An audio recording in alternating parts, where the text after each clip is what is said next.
Hello friends, Sarah Sunstone here, and welcome back to Wish I Knew. In today's episode, I'll be sharing everything you need to know about the Animal Crossing 3.0 update, including which amiibos you'll need to unlock new villagers and items, which content is restricted to the Switch 2 version, how to make sure you'll be able to access the new content on your existing game when the update launches, and plenty more. So please shine the lovely like button if you're excited for Animal Crossing 3.0, and without any further ado, let's get right into it. Now, one of the major new features arriving with the 3.0 update is, of course, the Resort Hotel. This new establishment will be opening up on your island pier and is run by Captain's family, whose goal is to work together to bring in guests from off the island. You'll step up and help out by decorating guest rooms based on various themes to ensure that guests really enjoy their stay.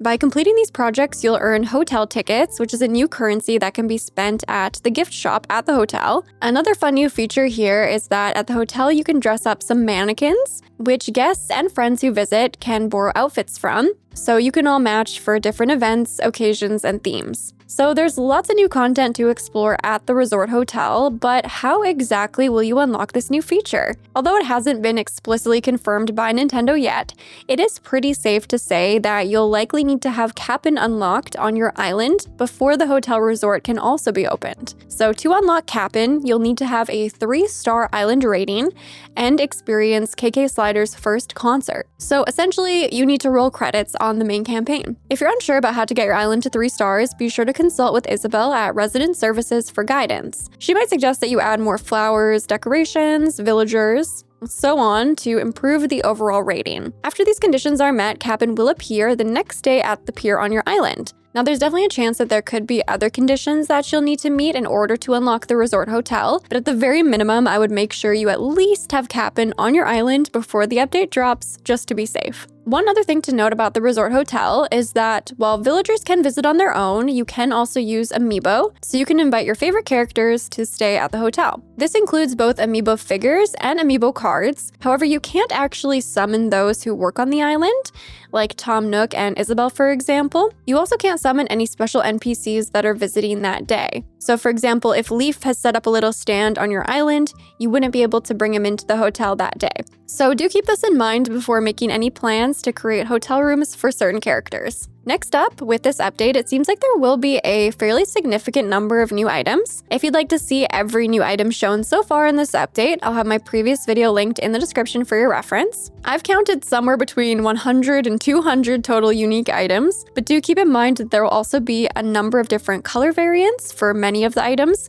along with likely some additional items that have yet to be revealed, boosting that total number up much higher. I'm sure we're all going to be so excited to snatch up these new items and get designing, but once the update drops, where exactly do we need to look to find these new items? Well, it does seem like the main way to get new items will be through spending hotel tickets, earned from coordinating guest rooms, and also by completing DIY crafting requests at the pier. These earned tickets can be used at Graham's souvenir shop at the hotel, and it also seems that you'll unlock an additional special section in the catalog once you complete enough of the Resort Hotel campaign progress, so probably a certain number of rooms. Another way to get new items will be through Nook Shopping, which is where you'll find all of the LEGO collaboration items in exchange for bells. However, beyond this, you will actually require Amiibo accessories to unlock special collaboration items and some all-new villagers. So now let's go over which Amiibos you'll need if you're interested in unlocking this new content as well. So it has been confirmed by Nintendo that you will be able to use any Zelda Amiibo to unlock the Zelda furniture and clothing collection. And you can also use any Splatoon Amiibo figure to unlock the Splatoon furniture and clothing collection. It seems that once you scan a compatible Amiibo, you will unlock the items in your Nook Shopping catalog, at which point you can then order as many as you would like with bells. However, the same cannot be said for the new villagers, because you will in fact need specific Amiibo figures to unlock specific characters. But luckily, there are lots to choose from as follows. To unlock Tulin, you can scan Link, Toon Link, Young Link, Majora's Mask Link, Skyward Sword Link, Wind Waker Toon Link, Wind Waker Zelda, Archer Link, the Bokoblin.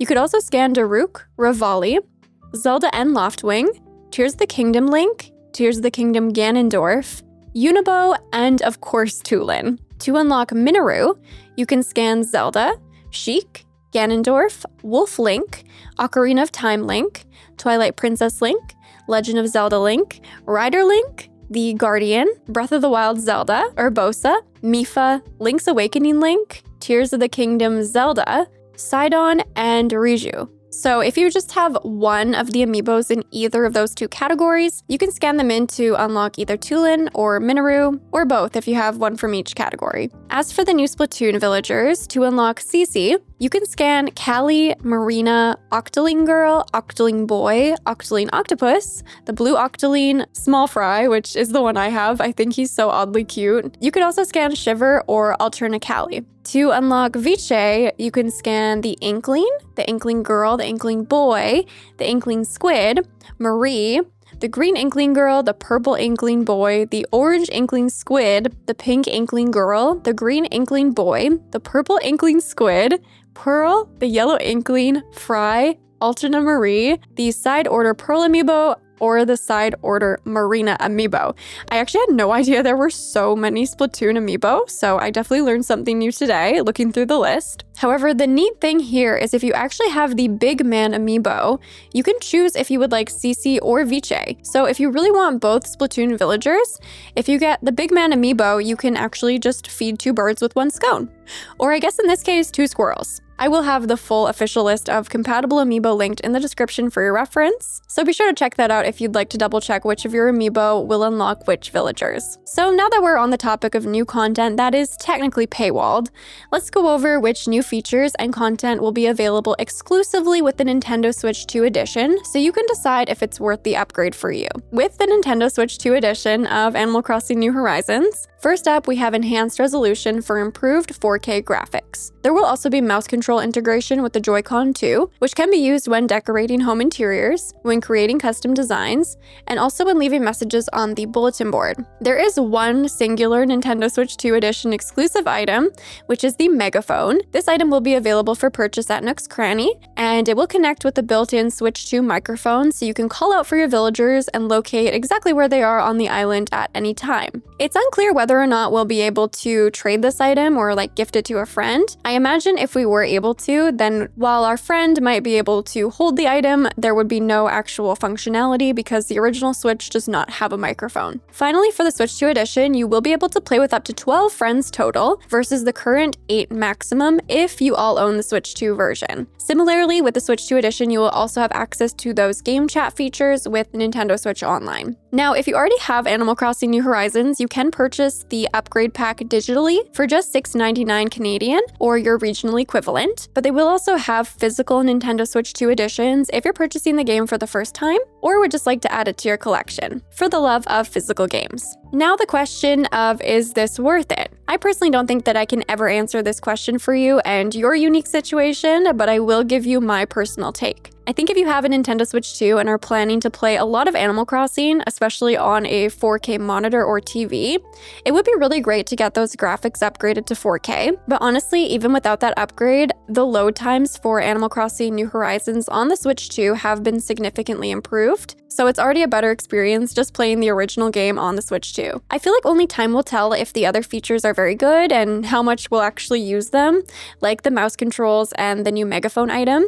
But I will be trying out all of these new features with the Switch 2 upgrade on our live streams when 3.0 releases. So if you'd like to wait first for my gameplay and my thoughts, please feel free and hopefully that can help you decide. As an aside, I stream every Tuesday and Friday, plus bonus streams on Sunday for members, and we've been playing a lot of Animal Crossing New Horizons lately. I actually restarted my island for the first time ever earlier this year, so be sure to get in on the fun and join the live streams as we get excited for this new era of Animal Crossing together as a community. Now, regarding the Switch 2 console itself, I've actually had it since launch day, and I personally don't think it's really a compelling purchase yet, unless you're looking at getting multiple first-party Nintendo titles like Donkey Kong Bonanza, Mario Kart World. It's definitely not worth upgrading your console for this edition alone if you already have a Switch and weren't planning on upgrading anyway. If there are other games that you're interested in, however, then this could be a good time to make the jump. But honestly, I just don't think the leap from Switch to Switch 2 really justifies the upgrade, again, unless you're really wanting a bunch of those first-party titles. You guys hopefully know by now that I always recommend a PlayStation 5 for any powerful third-party experiences instead. Next, let's go over the new features that are part of the advertised free update, however, aren't actually free, starting with Slumber Islands. And honestly, I did not realize this at first. So you will access these new islands through Dreaming with Luna. From here, you can select the size and layout of the island. You can build and design it either on your own or with friends. You can access your inventory freely and decorate. Plus, you can invite residents from your home island to the Slumber Island. So in short, it's basically an all-new zone in the game where you can bring all your creative visions to life. However, a Nintendo Switch Online membership will actually be required to access this feature. If you do have that NSO membership, then you can design and save up to 3 islands, and of course also play with friends online. To be clear, the entire Slumber Island feature requires NSO, as do all of Luna's features, because like those other features, these Slumber Islands are also stored in the cloud rather than directly on your console, so you do need the internet connection and hence Nintendo Switch Online in order to actually access this content. In theory, this should help avoid any lengthy loading times when playing with friends, so fingers crossed that this will actually be the case. Now, if you do want to enjoy this feature, you will need to unlock Luna. To do this, you'll need to upgrade your tent to a house and have at least 5 animal resident villagers living on your island. At this point, you should receive a letter from Luna with the Luna's Bed gift inside. And as long as you have that active Nintendo Switch Online membership, from here on, you can lay down in any bed on your island to access the Dream Suite when selecting the option, "Yeah, I want to sleep." After the 3.0 update, this is where the new option to visit Slumber Islands should appear. There's also one other feature locked behind Nintendo Switch Online, which is the retro console functionality. Now, to be clear, these new console items are free for everyone. You'll unlock these items at the Resort Hotel's gift shop, presumably through completing the hotel quests and unlocking a new category labeled special items. From there, you can exchange your hotel tickets to get the little placeable console items. But if you actually want to play any of the games on the consoles, this is where NSO will be required, and each retro system has one game to offer when interacting with it. I personally mostly just want the little consoles for decorating with, but if you did want to play those retro games, then it's good to know you'll need that NSO membership. Now, another set of new features coming with 3.0 are brought by the return of Resetti. Now, we don't know yet how we'll unlock Resetti, but it might be safe to assume that you'll need to have first unlocked terraforming to take advantage of his reset services. So to be safe, I would make sure you have reached that 3-star island rating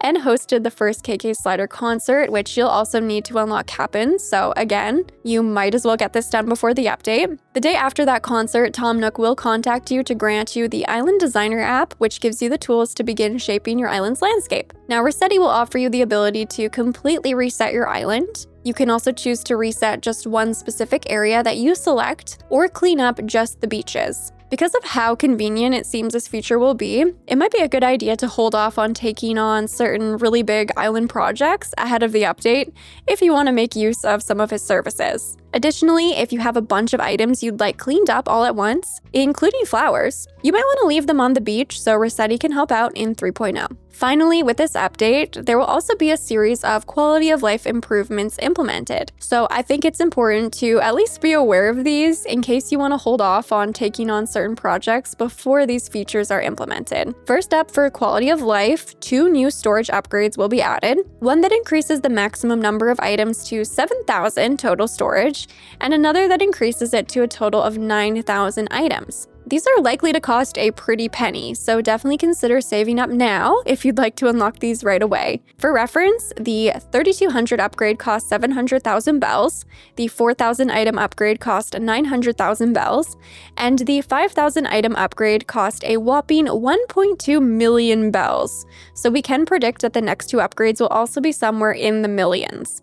And remember, these cannot be paid with a loan like you can for the house upgrades. You'll likely need to pay upfront in bells. Also remember that with 3.0, trees, flowers, and shrubs will also be storable, so don't sell or throw any out that you might want to stash away for designing. Next, for quality of life, we also have some serious crafting improvements. starting with the highly requested and long-awaited bulk crafting. So you'll be able to craft items in multiples. This means that I would definitely recommend holding off on crafting things like fish bait or small decor items that you do need in bulk, because it'll be much easier when that 3.0 update drops. Another little hidden detail about crafting is that after 3.0, crafting will actually pull directly from your storage. So really, if you just have any big crafting-related design projects to take on, it seriously might be best to also wait for this. The final quality of life improvement that we've gotten a glimpse of but haven't really received any details on are the updates to terraforming and placing fences. Based on the trailer, it looks like they've added a strafing feature for your player character's movement. This is a very common mechanic used in farming simulation games, where your character can step side to side to easily and precisely plant and water crops. And it looks like they're adding a strafing feature to terraforming and placing fences. So again here, if you have any major terraforming projects to take on, it might be best to hold off until 3.0 so you can take advantage of this update. As a reminder, both the Nintendo Switch 2 edition of Animal Crossing New Horizons,